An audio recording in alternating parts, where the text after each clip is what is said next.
Assalamualaikum warahmatullahi wabarakatuh, dan selamat pagi, salam budaya saya sampaikan kepada saudaraku dimanapun engkau berada, para pecinta sastra Indonesia. Kali ini saya bersama istri jalan-jalan santai di Road Race Widuri. Saudaraku yang saya banggakan, yang saya cintai, kali ini ingin saya sajikan di ruang dengar dan tatap muka saudaraku semua beberapa hal di antara karya sastra. Karya sastra meliputi dongeng adalah masuk di dalam karya sastra itu sendiri. Kali ini ingin saya sajikan dongeng atau cerita-cerita rakyat.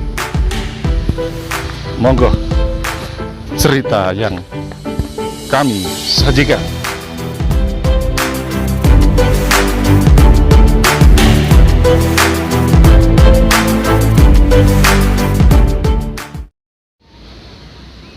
Dongeng si Kancil.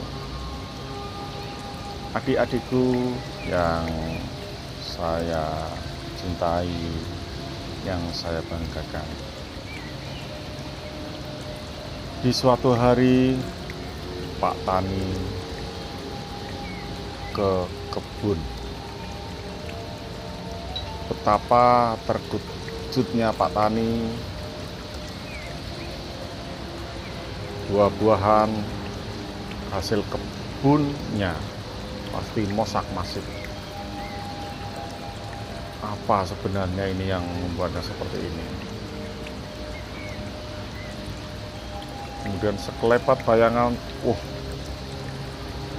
hewan-hewan itu ternyata. Akhirnya Pak Tani berpikir, tercenung, kemudian iya, Pak Tani punya cara.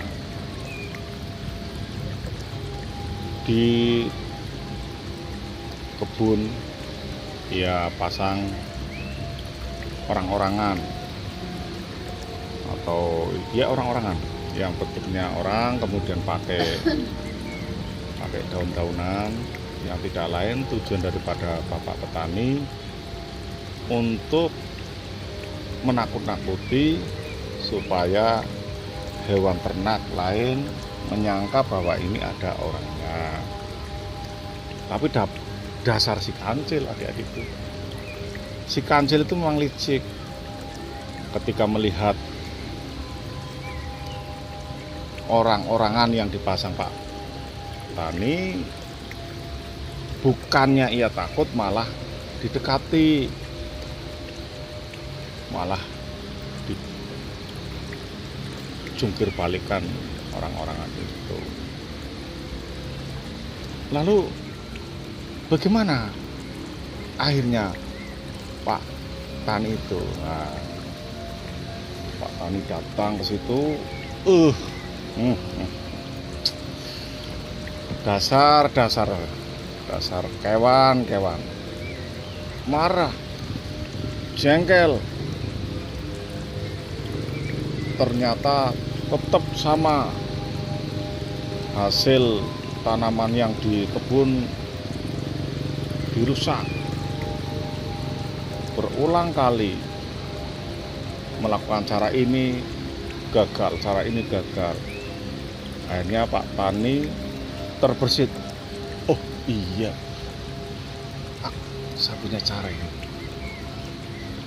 Akhirnya Pak Tani bersama ibunya, kemudian itu anak lelakinya ke kebun. Kemudian kebun itu dibuat lubang lah, istilahnya lumbangan itu akhirnya ditutupi dengan sampah-sampah dedaunan. Di sana dipasang ada mentimun, ada nangka, berbagai macam buah-buahan. Nah, disinilah adik-adik. Akhirnya pas suatu saat kancil datang lagi pas malam hari. Hebat sekali nih. Nah, kancil tidak tahu sebenarnya apa yang akan terjadi nanti, karena begitu rakusnya kancil, lompat, buah-buahan yang menggoda disantapnya. Nah, di situ kancil terperangkap masuk lumbangan itu yang sudah dipasang, ada jebakannya, terkurung di situ. Nah, Pak Tani pagi hari coba semana betapa girangnya Pak Tani. Nah, ternyata kamu ini Cil. Wah, iya. Nah, kemudian kancil dibawa pulang, dikurung. Kemudian, Bu, persiapkan Bu bumbu-bumbunya. Dan kamu nyuruh anak lelakinya itu manjat pohon kelapa, petik 1 atau 2 kelapa untuk memperlengkapi bumbu. Wah, kami kemudian masak kolo. Ini kamu Cil, ora apa-apa, saya dirusak tanaman yang ada di kebun saya, gantinya kamu akan saya cincang, kamu saya masak seenak-enaknya, akan saya santap bersama keluarga dan tetangga sekitarnya. Wah. Kemudian Pak Tani biasa menyelesaikan pekerjaan-pekerjaan yang lain. Bu Tani mempersiapkan bumbu-bumbunya. Kancil yang terpaku di dalam kurungan itu didekati oleh si Ireng. Si Ireng itu anjing piaraan Pak Tani. Nah, di situ si Ireng tanya, Cil, kok kamu di sini Cil? Iya. Loh, ada acara apa Cil?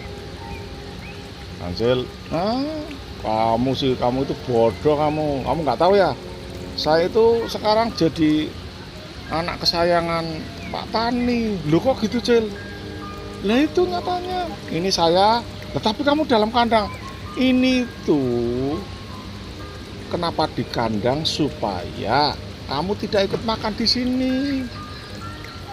Yang bener Cil, saya itu lama sama bapak, tapi enggak seperti itu.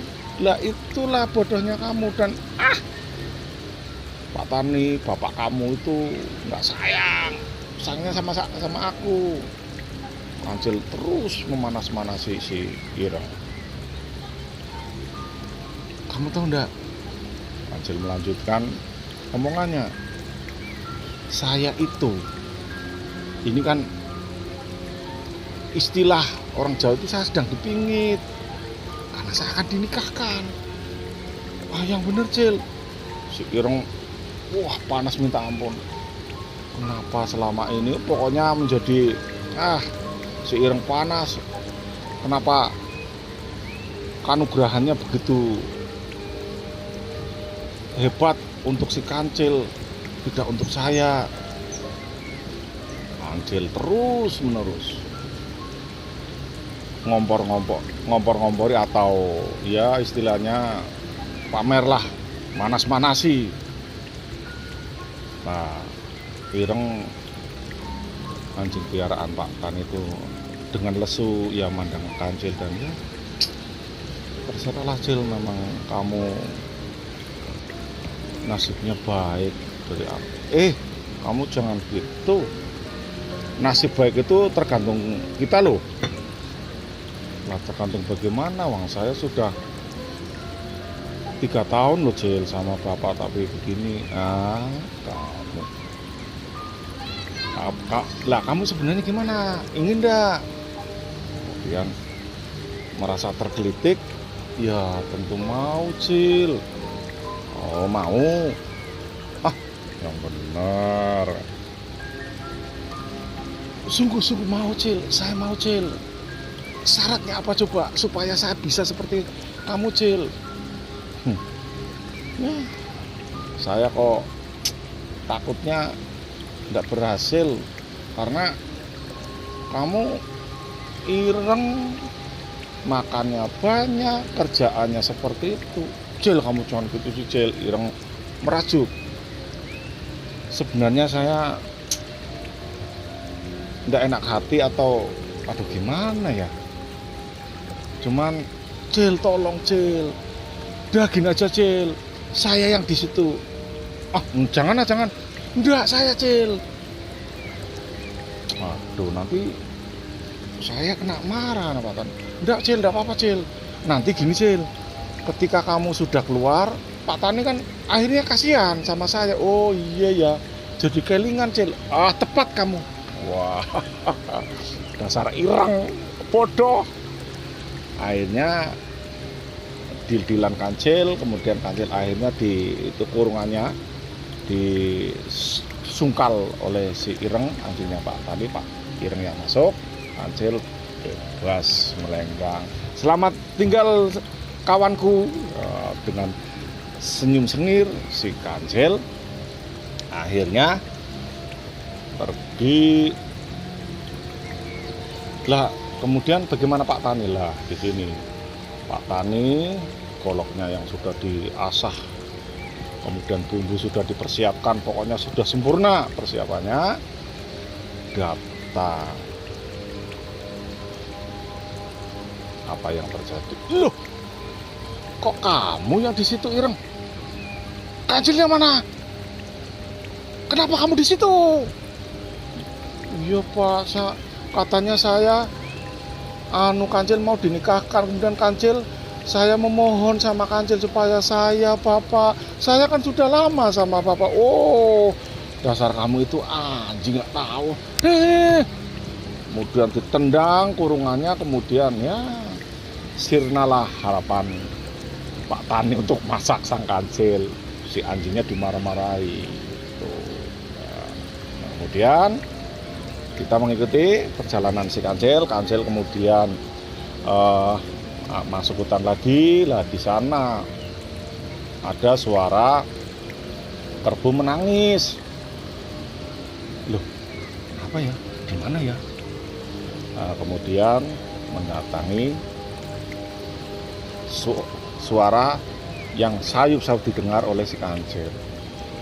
Hei, kawanku, ada apa ini? Iya ini, Cil. Saya pun nggak tahu. Oh, ini macan itu nggak tahu diri, nggak tahu balas budi. Tadinya si macan itu kena ini pohon besar ini, Cil. Kemudian saya yang menolong dari jepitan pohon ini. Oh, ya Cil, saya kenapa? Kamu ikut? Si macan itu ngomong, mau apa kamu? Jangan ikut campur urusan saya. Si macan, kawanku, saya nggak ikut urusan kalian. Cuman saya wajar kan, ingin tahu. Kita kan sahabat. Kancil memang wajar. Akhirnya si Kancil itu ngomongnya karena lincahnya ngomongnya si Kancil, dan kemudian kerbau itu, gimana ini kawanku? Saya, oh gini aja, macan, kamu kan orang gentle. Jadi kalau istilah kita lah, kamu itu gentle. Kalau kamu seperti itu, mana kemacananmu? Ngomong apa kamu, Cil? Kamu pasti akan melakukan tipu muslihat sama saya. Dah, ngapain saya memberi tipu muslihat sama kamu? Tak ada untungnya. Kancil ngomong gitu. Akhirnya gini aja, ya Cil, ini gimana Cil? Kamu kan adil. Ya gini kawanku, saya tidak bela macan, juga tidak bela kamu. Tapi setahu saya, orang kalau ditolong itu harus balas budi, macan. Demikian juga si kerbau. nggak usah di omong-omong. Tapi kondisinya begini Cil, oke gini. Tadinya bagaimana? Oh itu maksudnya. Nah, kerbaunya. Nah, kerbaunya ini coba kamu macan. Nah, macan itu apa namanya? Istilahnya ngelabur gitulah. Kemudian pohon besar itu, ayo bareng-bareng oleh Kancil ditaruh di lehernya si macan. Oh begini, iya begitu Cil. Nah, iya, nggak dasar kerbau. Oh iyalah, iya diangkat lagi Cil. Kawanku, kamu itu bodoh kamu. Nah, kemudian, loh kok gitu Cil? Iya lah. Bahasa Pemalang ya. Nah kemudian si macan ditinggal. Kerbau, udah kamu pergi. Baru pergi. Nah setelah pergi, ini singkat saja ya. Apa mau saya teruskan lagi? Adik-adik? Oh teruskan, oke tak teruskan. Nah, pokoknya kecerdikan Kancil sangat banyak. Nanti Kancil akan bertemu buaya, bertemu ini, kemudian mendengar gendangnya Sulaiman dan banyak. Namun ini yang perlu saya sampaikan ke adik-adik, Kancil secerdik itu saja kalah. Loh kok bisa kalah? Ya, nah ini sikatnya ya. Kemudian karena Kancil itu merasa paling hebat, wah itu akhirnya Kancil merasa diri paling hebat, pasti bisa menyelesaikan segala hal di apa namanya kesulitan apapun pasti bisa lepas. Wah dia sombong. Nah, apalagi Kancil kemudian ketemu sama itu apa keong. Ya kalau yang kecil kroco, siput lah siput. Apa kamu itu jalannya juga enggak beres, lambat. Berapa tahun kamu sampai ke Jakarta? Itu gayanya si Kancil. Kemudian itu siput seolah-olah, Cil, kamu jangan sombong gitu. Saya juga bisa mengalahkan kamu. Apa? Mengalahkan aku? Oh, kamu jalannya saja sulit kok mengalahkan. Gitu. Kemudian gini aja Cil, seminggu lagi ya, hari Minggu tanggal sekian, sekian di tempat ini, ayo kita balapan lari. Kalau kamu jago ya saya nyembah sama kamu. Hadiah mana? Hadiahnya apa? Aja ngomong. Nanti sekepok emas dari Nabi Sulaiman. Nanti saya ngomong, wah kamu itu apa? Iya, Nabi Sulaiman. Nah, itu tuh sayang sama saya. Itu apa? Gombalnya si siput atau keong lah jenis itu. Nah, setelah hari yang ditentukan, Kancil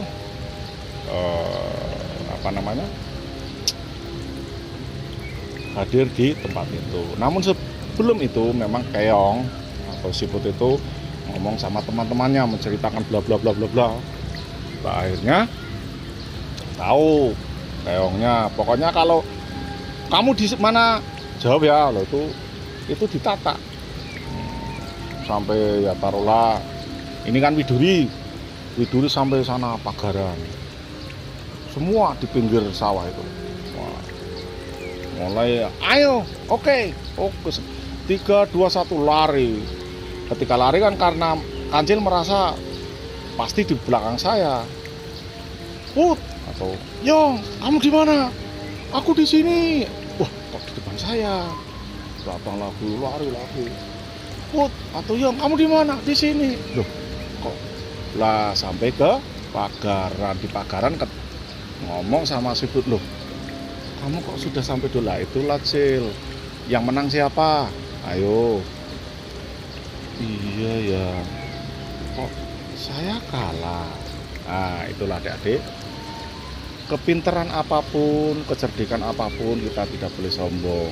Lah cerdik dilawan cerdik, ini pelajarannya harus kita tiru. Siput yang jalannya lambat bisa menang karena pakai taktik. begitu. Oke, saya rasa saya cukupkan dulu sampai di sini cerita saya untuk adik-adikku tersayang. Bertemu kembali di lain kesempatan. Itulah tadi kita ikuti bersama cerita atau dongeng rakyat tentang si kancil. Itu memang saya khususkan kepada anak-anak kita, karena selama ini kita juga krisis dongeng anak-anak, dan saya rasa dongeng anak-anak juga bisa menginspirasi untuk perilaku ke depan generasi penerus. Nah, di sana ada pesan-pesan moral juga. Untuk itu saudaraku, saya Suhari Putra Senja selalu berharap agar channel ini tetap berlangsung. Tak lain adalah dukungan dari saudaraku semua. Untuk itu jangan lupa like, subscribe, dan komentari channel saya ini. Akhirnya saya Suhari Putra Senja, salam budaya, wassalamualaikum warahmatullahi wabarakatuh.